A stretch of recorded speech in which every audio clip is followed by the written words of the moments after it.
කිසිවෙකුට සමකරන හැකි ලංකාවේ විශාලතම ලැප්ටොප් එකතුව දැන් iMac එකේ අපෙන්. ඉතින් ඔබ අපි කවුරුත් දන්නවා මාල්ලි පොන්සේකා මහත්මියගේ මේ දේහය බලන්න ලංකාවේ නන්දසින් පුද්ගලයන් පැමිණෙනවා. ඉතින් ගොඩක් කට්ටිය පැමිණෙද්දී මෙතනට සාමාන්‍ය ආටෝපකාරයොත් පැමිණෙනවා. හරිද?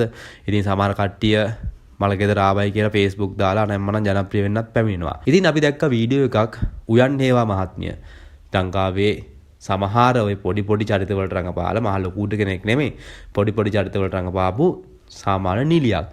ඉතින් මෙයාගේ වීඩියෝ එකක් යනවා මෙයා කෙනෙක්ව තල්ලු කරගෙන එතන නිකන් අමුතු ඇක්ෂන් එකක් දාලා මලගෙදරට වැඳලා එන සීන් එකක් අපි දැක්කා. මම මේක දැන් මම මේවා කියද්දි අපි හිතනවා කට්ටිය කියන YouTube නාලිකාවේ උඹලා මඩ ගහනවා සමහරක් මිනිස්සුම කියනවා. උඹලා මඩ ගහනවා උඹලට අවශ්‍ය දෙයක් බලා ගන්නilla උඹලා ගෙවල් වල දෙයක් බලා ගන්නilla කියලා.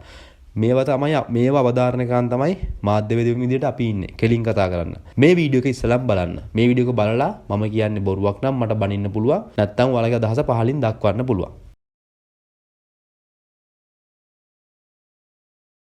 ඉතින් දැක්කම මේ වීඩියෝ එක. දැන් මේ බලන්නේ ඔයාලා මේ කතා කරන වෙලාවේ මිනිස්සු කොහොමද මෙයාට දාලා තිබිච්ච පෝස්ට්ස් කියලා. ඉතින් මිනිස්සු ගොඩක් මේ වීඩියෝ එක ෂෙයා කරලා දාලා තිබුණා මෙයා ගැන කියලා. ඉතින් ඇත්තටම මේ වගේ දේවල් කරන එක මට අනුව නම් මම ඇත්තටම අනුමත කරන්නේ නැහැ. සමහර මිනිස්සු අනුමත කරනවා ඇති ඒකින්ද වෙන්නේ නැති අපිටත් ඔය බයින්නේ සමහර වෙලාවට. මේ වගේ මලගේ අවස්ථාවකදී අපි ඔක්කොම එකතු වෙලා අවසන් ගෞරව දක්වන්න ඕනේ. අර එතනට එහෙම මෙහෙම පැනලා ජනප්‍රිය වෙන්න බැඳලා රවමල් දාලා බොරුවට කරණම් ගහන්න ඕනේ නැහැ කියලා මම ඉල්ලා සිටිනවා. ඉතින් ඔබටත් මේ ගැන සිතන අදහස පහතින් දක්වන්න අමතක කරන්න එපා. කිසිවෙකුට සමකරන හැකි ලංකාවේ විශාලතම ලැප්ටොප් එකතුව දැන් iMac එකේ අපෙන්.